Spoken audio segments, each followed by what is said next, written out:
Ladies and gentlemen, in the true Somaiya tradition, we will begin our program with the campus prayer and the Sanskrit Invocation. The prayer is being rendered by the KJ Somaiya Center for Buddhist Studies, followed by the Sanskrit Invocation, which will be rendered by the KJ Somaiya Sanskrit Invocation. I request the audience to please stand.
संवर्धनं संगोपनं संरक्षणं च कृतं। संस्कृतिविहारस्य अनेकाः ज्ञानशाखाः तैः वृद्धिं नीताः। विशेषतः KJ Somaiya भारतीय संस्कृतिपीठं बौद्ध धर्म दर्शन अध्ययन केन्द्रं जैन धर्म अध्ययन केन्द्रम् इति एताभिः संस्थाभिः यत् कार्यं कृतं, यत् च भारतीय संस्कृतेः प्रसारः च प्रसारः कृतः, सः खलु डॉक्टर शान्तिलाल महाभागानां मस्तिष्क प्रतिभायाः एव नूतनः आविष्कारः। आन्तरधर्मीय सुसंवादः डॉक्टर शान्तिलाल सोमय्या महाभागानां कार्यस्य मुकुटमणिः। अनयोः उत्तराधिकारी अस्ति श्री समीर सोमय्या महाभागाः। कृतोद्यमैः श्री समीर सोमय्या महाभागैः सोमय्या विद्याविहारस्य सर्वाङ्गीणः विकासः साधितः। क्रीडाक्षेत्रे नैपुण्यार्थं तैः छात्राः प्रचोदिताः, क्षणे क्षणेयं नग्नामुपैति तदेव रूपं रमणीयतायाः इति रमणीयतायाः विषये वचनं विद्यते। अस्य सोमया विद्याविहारस्य अद्य यत् नयनोत्सवकाकरं रूपं विद्यते तत् एतेषाम् एव सङ्कल्पस्य फलं विद्यते। Purifies knowledge, the remover of ignorance. Deepa Jyoti Parabrahma, Deepa Sarva Tamopaha, Deepena Sadhate Sarvam, Sandhya Deepo Namosvate. I would now like to request the dignitaries to please perform the ceremony of lighting the lamp. Ladies and gentlemen, please don't forget to applaud.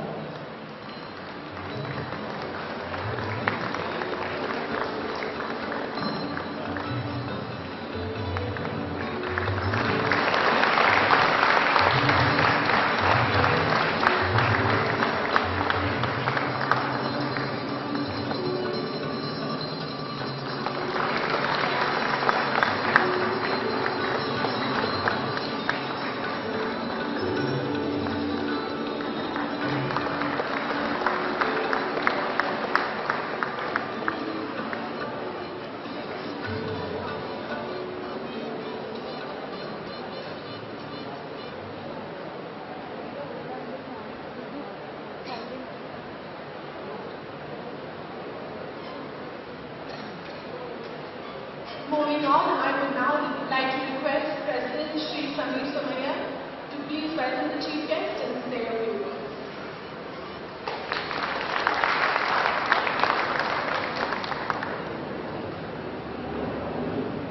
Namaste to all. I would firstly like to thank Dr. Devi Shetty for coming here today and being here for this Founders Day function. Please let us hear it.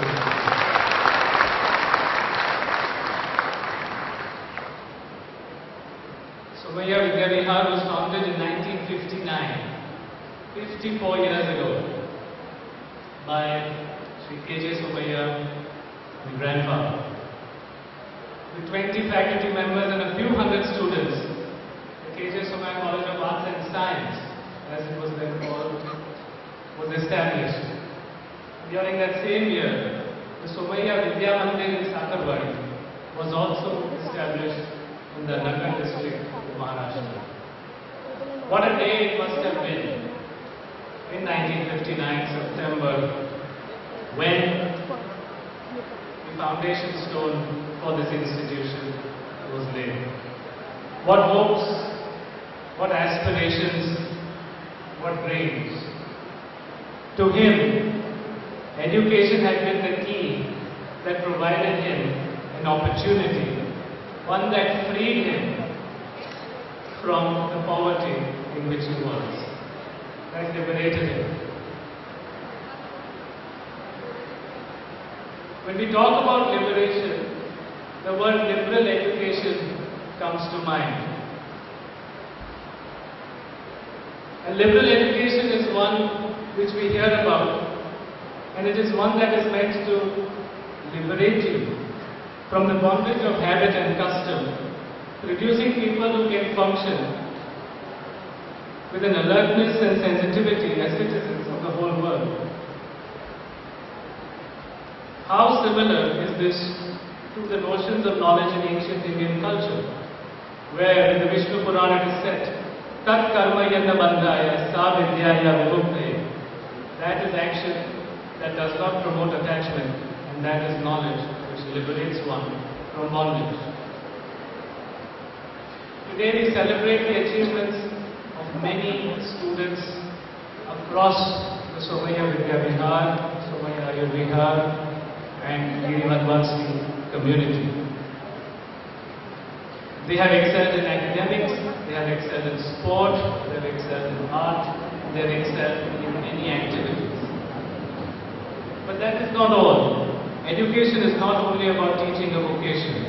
It is not only about being a good doctor, or it is not only about being a good teacher, or it is not only being about a good engineer.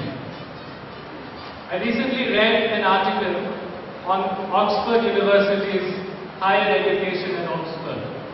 And what I thought I would read It's just about they would explain about what are the higher programs taught. But the whole book instead was not about programs after the 12th standard. It was more about what is higher about that field. So if it was about medicine, what does that doctor need to think about on what healing is? Or if it is a teacher, it is not only about how well you teach mathematics, but what it means to teach or to create or set an example. What is it that is higher about the education we do? And education is also about building character.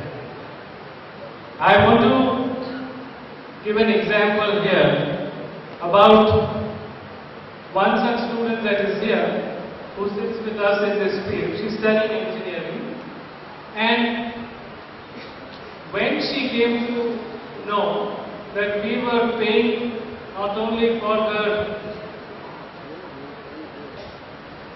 studies, her hostel fees and her studies, this girl decided to leave the hostel and stay with her family in Handu because she did not want to inconvenience me for the extra 20,000 rupees it cost me to pay for her hostel fees. This doesn't sound surprising in itself, but it is more surprising when I will tell you, with her permission, that she doesn't have legs and she comes and takes a long time to travel here. Pallavi, please, if you will not stand, please stand. This is her. And this is incredible character. And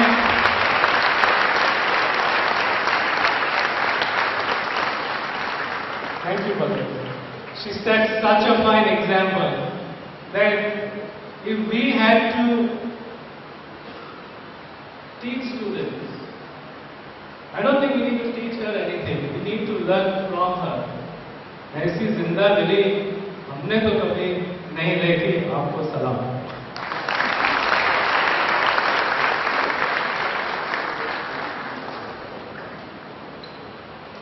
In our new building Aurobindo that we inaugurated, we have written in bold Gandhiji's 7 sins. Wealth without work, pleasure without conscience, science without humanity, knowledge without character, politics without principle, commerce without morality, and worship without sacrifice. Gandhi taught the whole nation to fight for independence using ahimsa. And he taught the nation. That was also in education. He taught them satyagraha. How did he do that? Is our current education doing that? And how do we try to see that we bring our education to do that? In the Taittiriya Upanishad, it is written at the end of the education as the student goes out to work, Satyam Vada Dharmam Chara. Do our students know what dharma is? And do they then go practice it? On Founders Day, it is always nice to reflect upon what it is that you were founded for, to reflect on what it is that we are doing and what new we should be doing. At Somaiya, Vidyavihar, Ayurvihar and at Lareshwari, we are trying to create an environment in which we can teach what has been articulated by Gandhi, by Vivekananda, by my grandfather, my father. Swami Vivekananda said, we want that education by which character is formed, strength of mind is increased, the intellect expanded, and by which one can stand on their own feet.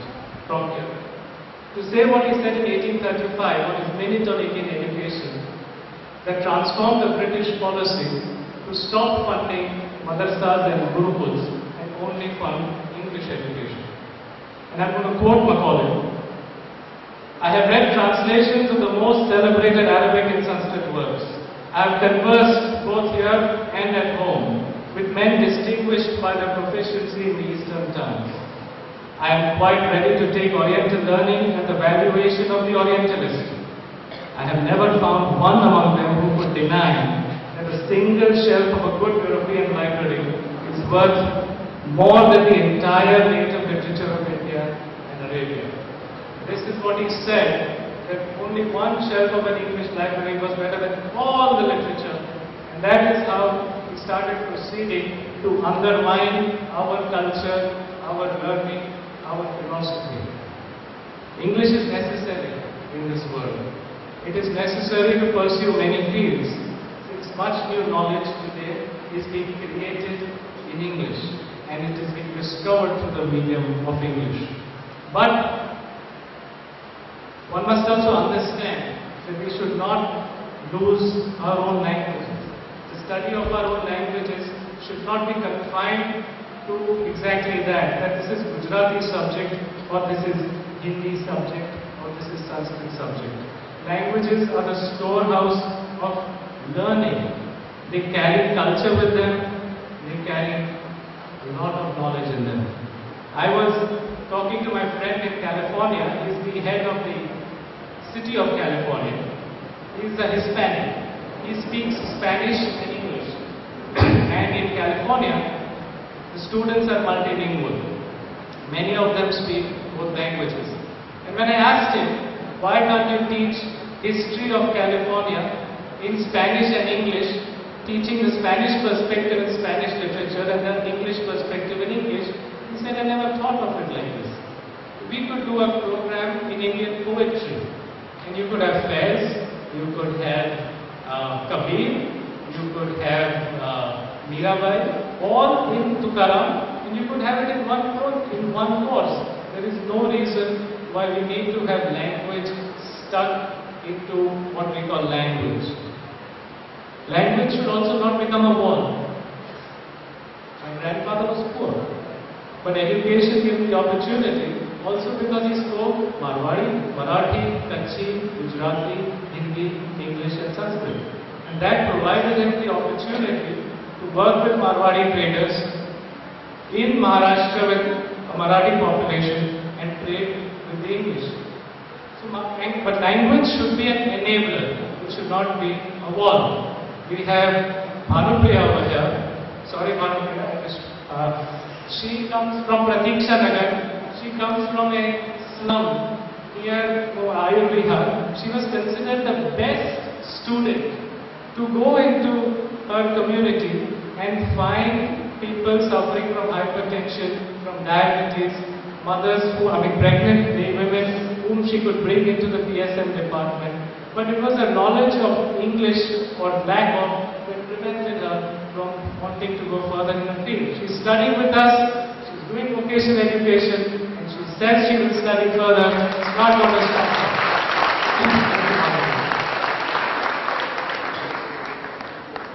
It's not also just restricted to language, it's also to dress. Last week, 2 weeks ago, I was sitting in a canteen having lunch with two of our students, Saloni and Mihir. Saloni is around? Somewhere she must be. There's Saloni up there. She said that her student friends had told her that it was not. So, of course, he was feeling very worried about wearing a dhoti or a kurta into an interview. But, and I was just saying that you should be yourself. You should not try to think about what the other person wants you to be. And if Mr. Azim Premji's company, with whom they were going for an interview, was going to say that आपने साड़ी पहनी है या शेरवानी पहनी है तो आप यहाँ पे काम नहीं कर सकते, तो Mr. Azim Premji's father, Muhammad Hasan Premji, was one of the founding society members of Somaiya Vidyavihar. My grandfather was wearing khadi and a dhoti, or so many is wearing a saris. You should not be compelled to not wear. We are not saying don't wear a suit, not saying don't dress well, dress nicely. And I was very happy to get an email from Saloni that evening. आपने जो कहा मैं खुद बनी, मैं सलोनी बनकर बैठी interview में और मुझे ये जॉब मिल गया. So I think that was very nice to hear. For us who's come here for the last 1 month or more from Cornell University, my friend philosopher guide, he gave me a book, Becoming Indian, and he said, read it. So So I have passed on my copy to Saloni and I'll get mine again. It also extends to architecture.